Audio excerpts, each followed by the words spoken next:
Bienvenue sur Zoom In. Aujourd'hui, on va se pencher sur Julian Assange, Ah oui, le fondateur de Wikileaks. oui. Un nom qui est associé à beaucoup de choses. La Yeah. transparence, les secrets d'État, la liberté de la presse. Mhm. Un personnage controversé, c'est le moins qu'on puisse dire. Oui, absolument. On va essayer de comprendre un petit peu son parcours, ses motivations et l'impact de ses actions. Tout à fait.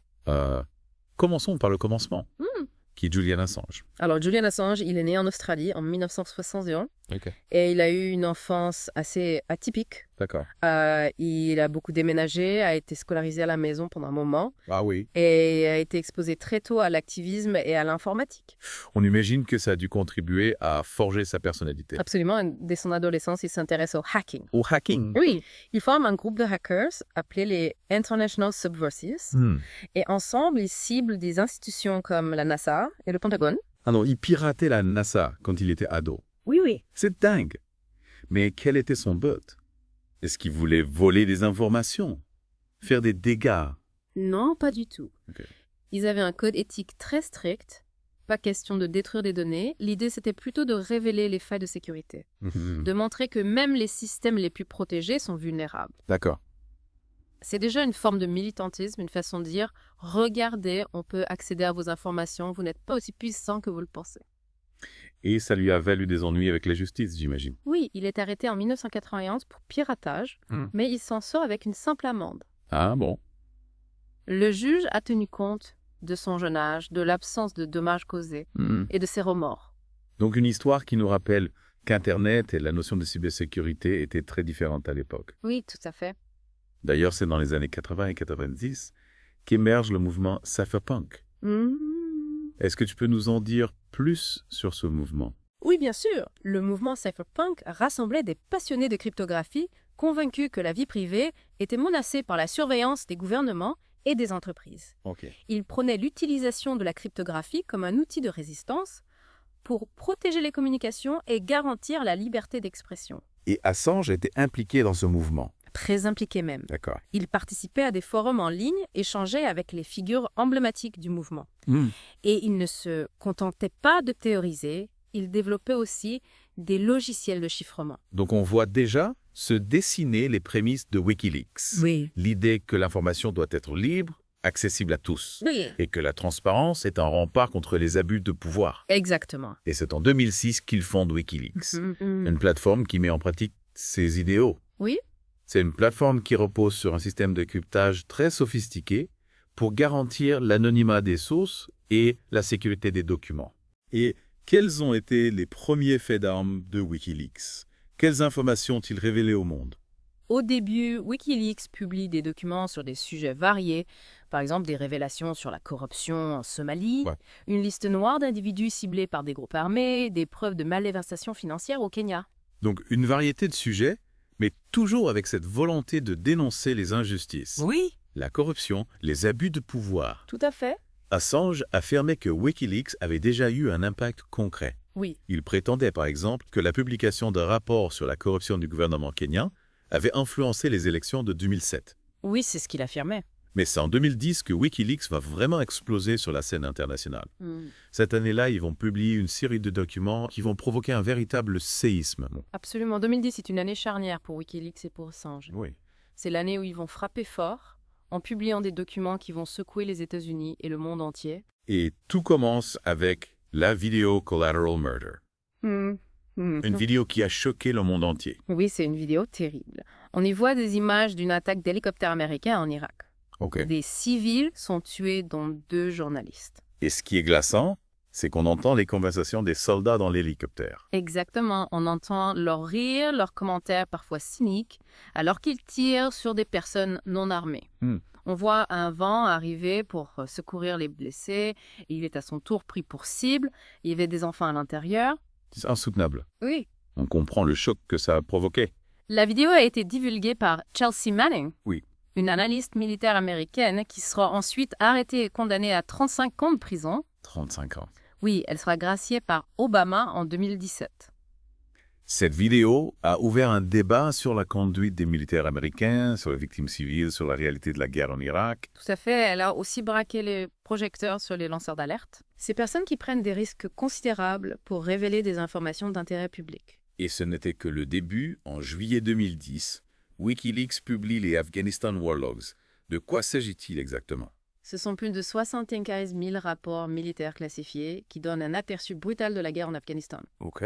On y découvre des informations sur des victimes civiles non comptabilisées, Ah oui. des tensions entre les forces alliées, des opérations secrètes. Par exemple, l'existence de la Task Force 373, une unité chargée d'éliminer des cibles précises, mais dont les actions ont parfois coûté la vie à des civils. Oui, et des exemples tragiques comme ces 7 enfants tués lors d'un raid contre un complexe supposé abriter des talibans. Ces révélations ont évidemment provoqué un tollé international. Oui, elles ont nourri le scepticisme vis-à-vis de la guerre en Afghanistan déjà impopulaire dans de nombreux pays. Et ça a mis Assange dans le collimateur des États-Unis, qui l'accuse de mettre des vies en danger en publiant ces documents. Assange, lui, se défend en disant qu'il ne fait que révéler la vérité et que la transparence est essentielle pour lutter contre les abus de pouvoir. Mais certains estiment qu'il a parfois agi de manière imprudente, sans prendre suffisamment de précautions pour protéger les causes ou éviter de diffuser des informations sensibles. Oui, c'est un débat complexe qui nous interroge sur les limites de la liberté d'information, sur la responsabilité des journalistes, sur le rôle des lanceurs d'alerte. Et en octobre 2010, Wikileaks frappe encore plus fort avec la publication des Iraq War Logs. Là, on parle de près de 400 000 documents qui révèlent l'horreur de la guerre en Irak. Oui. Le nombre de victimes civiles est bien plus élevé que ce qu'on imaginait. On découvre des cas de torture, des conditions de détention inhumaines. Des documents qui font froid dans le dos. Oui. Par exemple, un rapport qui relate la découverte d'un centre de détention irakien où des prisonniers étaient torturés. Les soldats américains ont alerté leur hiérarchie, mais rien n'a vraiment changé. Ce qui est troublant, c'est le décalage entre les déclamations officielles et la réalité sur le terrain. Les États-Unis s'étaient engagés à respecter les droits humains, mais ces documents brossent un tableau bien différent. Ces révélations ont profondément choqué l'opinion publique et ont soulevé de graves questions sur la responsabilité des États-Unis. Oui, absolument. Et ce n'est pas fini. En novembre 2010, Wikileaks publie une nouvelle série de documents explosifs. Les Cabogate. Qu'est-ce que c'est exactement? Ce sont des câbles diplomatiques américains, des communications internes qui révèlent les coulisses de la diplomatie internationale. On y trouve quoi dans ces câbles? Des choses assez croustillantes, des analyses peu flatteuses sur des dirigeants mondiaux. Ah oui? Des négociations secrètes, des affaires de corruption. On y découvre par exemple que les États-Unis ont espionné des responsables de l'ONU ou qu'ils ont tenté d'influencer des élections dans d'autres pays. Je parie que ça n'a pas plu à tout le monde. Ces révélations ont eu un impact considérable sur les relations internationales.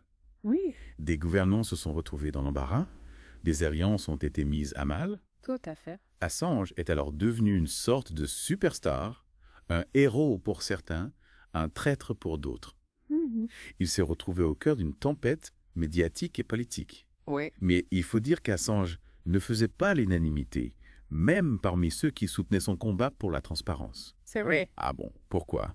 Il avait une vision radicale de la transparence. Il voulait tout publier sans aucune censure. D'accord. Ce qui a créé des tensions avec certains médias qui collaboraient avec lui, comme le New York Times ou The Guardian. Il n'était pas d'accord avec sa méthode. Ils estimaient qu'il fallait protéger certaines informations sensibles pour éviter de mettre des vies en danger. C'est ce qui a conduit à une rupture fracassante avec la publication accidentelle de câbles non censurés. Un vrai cauchemar pour les diplomates américains. Oui, et cet épisode a marqué un tournant dans l'histoire de Wikileaks et d'Assange. Il a renforcé sa réputation de personnage incontrôlable et a compliqué ses relations avec les médias traditionnels. Et puis en avril 2011, Wikileaks publie les Guantanamo Bay Files. Ce sont des documents qui lèvent le voile sur les conditions de détention dans la prison américaine de Guantanamo. Oui. On découvre des cas de détention arbitraire, des accusations basées sur des preuves fragiles, Oui. des témoignages obtenus sous la torture, Tout à fait. des histoires qui font froid dans le dos. Oui, comme celle de Mohamed Sadiq, un vieil homme de 89 ans. 89 ans. Oui, emprisonné sans jamais être accusé d'un crime. C'est terrible, ces révélations ont dû provoquer un scandale. Oui, une vague d'indignation internationale. Elles ont mis en évidence les violations des droits humains commises à Guantanamo Oui. et ont relancé les appels à la fermeture de cette prison controversée. Obama avait promis de fermer Guantanamo, mais il s'est heurté à une forte opposition au Congrès. Et malgré les scandales, la prison est restée ouverte. Oui. Ce qui montre les limites du pouvoir de l'opinion publique et la difficulté de changer les choses même face à des preuves accablantes. Tout à fait. Et pendant ce temps, Assange lui se retrouve de plus en plus isolé. Oui, les États-Unis le poursuivent pour espionnage. La Suède demande son extradition pour des accusations d'agression sexuelle. D'accord. Il craint d'être extradé vers les États-Unis où il risque une lourde peine de prison. L'extradition, c'est une procédure qui permet à un pays de demander à un autre pays d'arrêter et de lui livrer une personne accusée d'un crime. Exactement. Et dans le cas d'Assange, il craignait d'être extradé vers les États-Unis où il risquait de ne pas bénéficier d'un procès équitable. D'accord. Il a donc demandé l'asile politique à l'Équateur et il s'est réfugié dans leur ambassade à Londres. Et il va y passer 7 ans, Oui. confiné dans un petit appartement. Oui, une situation difficile à vivre qui va affecter sa santé physique et mentale. Et en 2019, le nouveau président équatorien, Lenín Moreno, lui retire l'asile politique. Assange est alors arrêté par la police britannique. Oui. Un coup dur pour Assange et ses partisans. Oui, c'est le début d'un long combat juridique pour éviter son extradition vers les États-Unis. Oui, les États-Unis l'accusent d'espionnage et d'intrusion informatique pour avoir aidé Chelsea Manning à obtenir les documents classifiés. Oui. Il risque jusqu'à 173 ans de prison. C'est énorme. On comprend pourquoi il se battait bec et ongles contre l'extradition. Absolument. Et pendant ce temps, il est emprisonné en Angleterre, dans des conditions très dures, Où est-il détenu? à la prison de Belmarsh. Belmarsh. Oui, une prison de haute sécurité. Ok. Ses avocats dénoncent ses conditions de détention et affirment qu'elles ont dégradé sa santé. Il a quand même été condamné pour avoir enfreint les conditions de sa liberté sous caution, non. Oui, en 2019, il a été condamné à 50 semaines de prison. 50 semaines. Oui, pour avoir violé les conditions de sa liberté sous caution en 2012. Lorsqu'il s'était réfugié à l'ambassade équatorienne. Oui. Mais parallèlement à ça, l'affaire suédoise pour agression sexuelle a été abandonnée en 2019, faute de preuves suffisantes. Donc il restait la menace de l'extradition vers les États-Unis. Exactement. Et en 2021, il y a eu un premier rebondissement. Oui. La justice britannique a refusé son extradition, s'inquiétant pour sa santé mentale et le risque de suicide. Une victoire pour Assange et ses soutiens. Oui, mais les États-Unis ont fait appel. Et la Haute Cour britannique a fini par annuler cette décision en décembre 2021.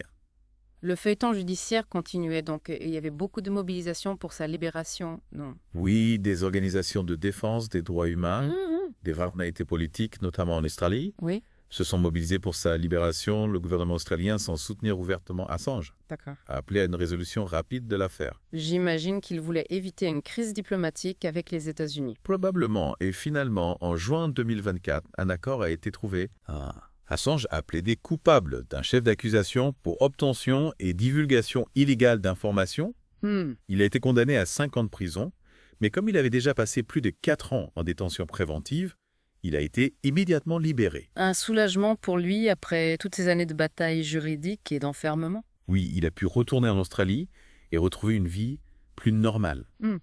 En octobre 2024, il a fait sa première apparition publique majeure depuis sa libération. D'accord. Il s'est adressé au Conseil de l'Europe à Strasbourg, Oui. où il a plaidé pour la protection des lanceurs d'alerte et la liberté de la presse. Il semble donc déterminé à continuer son combat. Et Chelsea Manning, elle aussi libérée, Oui, poursuit son engagement pour la justice sociale et la transparence. absolument. L'histoire d'Assange et de Wikileaks est loin d'être terminée. Alors finalement, comment juger l'action d'Assange? Est-il un héros? Un martyr de la liberté d'information? Ou un personnage irresponsable qui a mis des vies en danger? C'est une question complexe. Son action a incontestablement eu un impact majeur. Elle a révélé des secrets d'État, des crimes de guerre, des abus de pouvoir.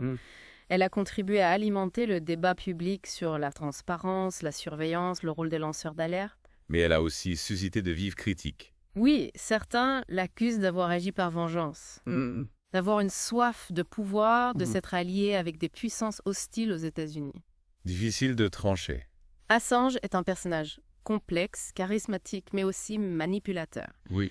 Il est impossible de nier le courage dont il a fait preuve en s'attaquant aux puissants. Mais il est aussi difficile d'ignorer les conséquences parfois négatives de ses actions. Ce qui est certain, c'est que l'affaire Assange a marqué un tournant. Oui. Elle a montré la puissance d'Internet pour diffuser l'information, mais aussi les risques liés à la publication de documents sensibles. Elle a aussi mis en lumière les limites de la liberté de la presse. La pression que peuvent exercer les États sur les journalistes et la nécessité de protéger les sources. L'affaire Assange, c'est un miroir de notre époque.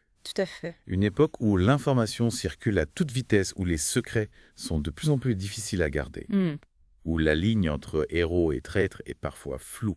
C'est une histoire qui nous interroge sur nos valeurs, sur nos libertés, sur le prix à payer pour la vérité. Une histoire qui est loin d'être finie et qui continuera sans doute à faire débat pendant de nombreuses années. C'est vrai. Et finalement, qu'est-ce que cette histoire nous apprend sur notre époque? Oui, c'est ça. Je pense que l'affaire Assange a agi comme un révélateur. Elle a mis en lumière les tensions qui existent entre la transparence, la sécurité nationale et la liberté de la presse. Des tensions qui sont au cœur de nos sociétés modernes, hyper connectées, où l'information circule à une vitesse folle. On voit bien que le débat sur la protection des lanceurs d'alerte est loin d'être clos. Certains les considèrent comme des héros, d'autres comme des traîtres. Où se situe la limite entre le droit à l'information et la protection des secrets d'État? C'est une question difficile et il n'y a pas de réponse facile. Oui. Ce qui est sûr, c'est que l'affaire Assange a mis en évidence la nécessité de trouver un meilleur équilibre.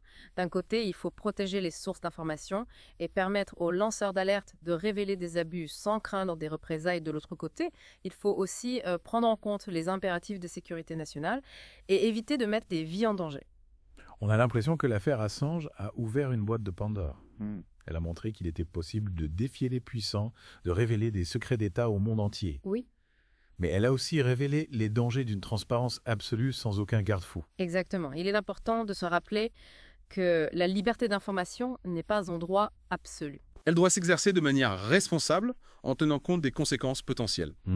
L'affaire Assange nous rappelle que la vérité a un prix et que ce prix peut parfois être très élevé. En tout cas, c'est une histoire qui nous invite à réfléchir, à nous questionner sur nos propres valeurs. Quel prix sommes-nous prêts à payer pour la vérité? Quel équilibre voulons-nous trouver entre la transparence et la sécurité? Ce sont des questions auxquelles chaque citoyen doit répondre. Assange, qu'on l'admire ou qu'on le déteste, a joué un rôle important dans ce débat. Il a mis le doigt sur des contradictions fondamentales de notre époque, et même si son histoire personnelle est controversée, il a contribué à faire avancer la réflexion sur des sujets essentiels. Merci pour cette analyse éclairante. Je crois qu'on a tous beaucoup appris aujourd'hui sur Julian Assange, Wikileaks et les enjeux de la transparence à l'ère numérique. Avec plaisir, c'est un sujet passionnant et complexe qui mérite d'être approfondi. Merci de nous avoir suivis pour ce Zoom In. À bientôt pour un nouvel épisode.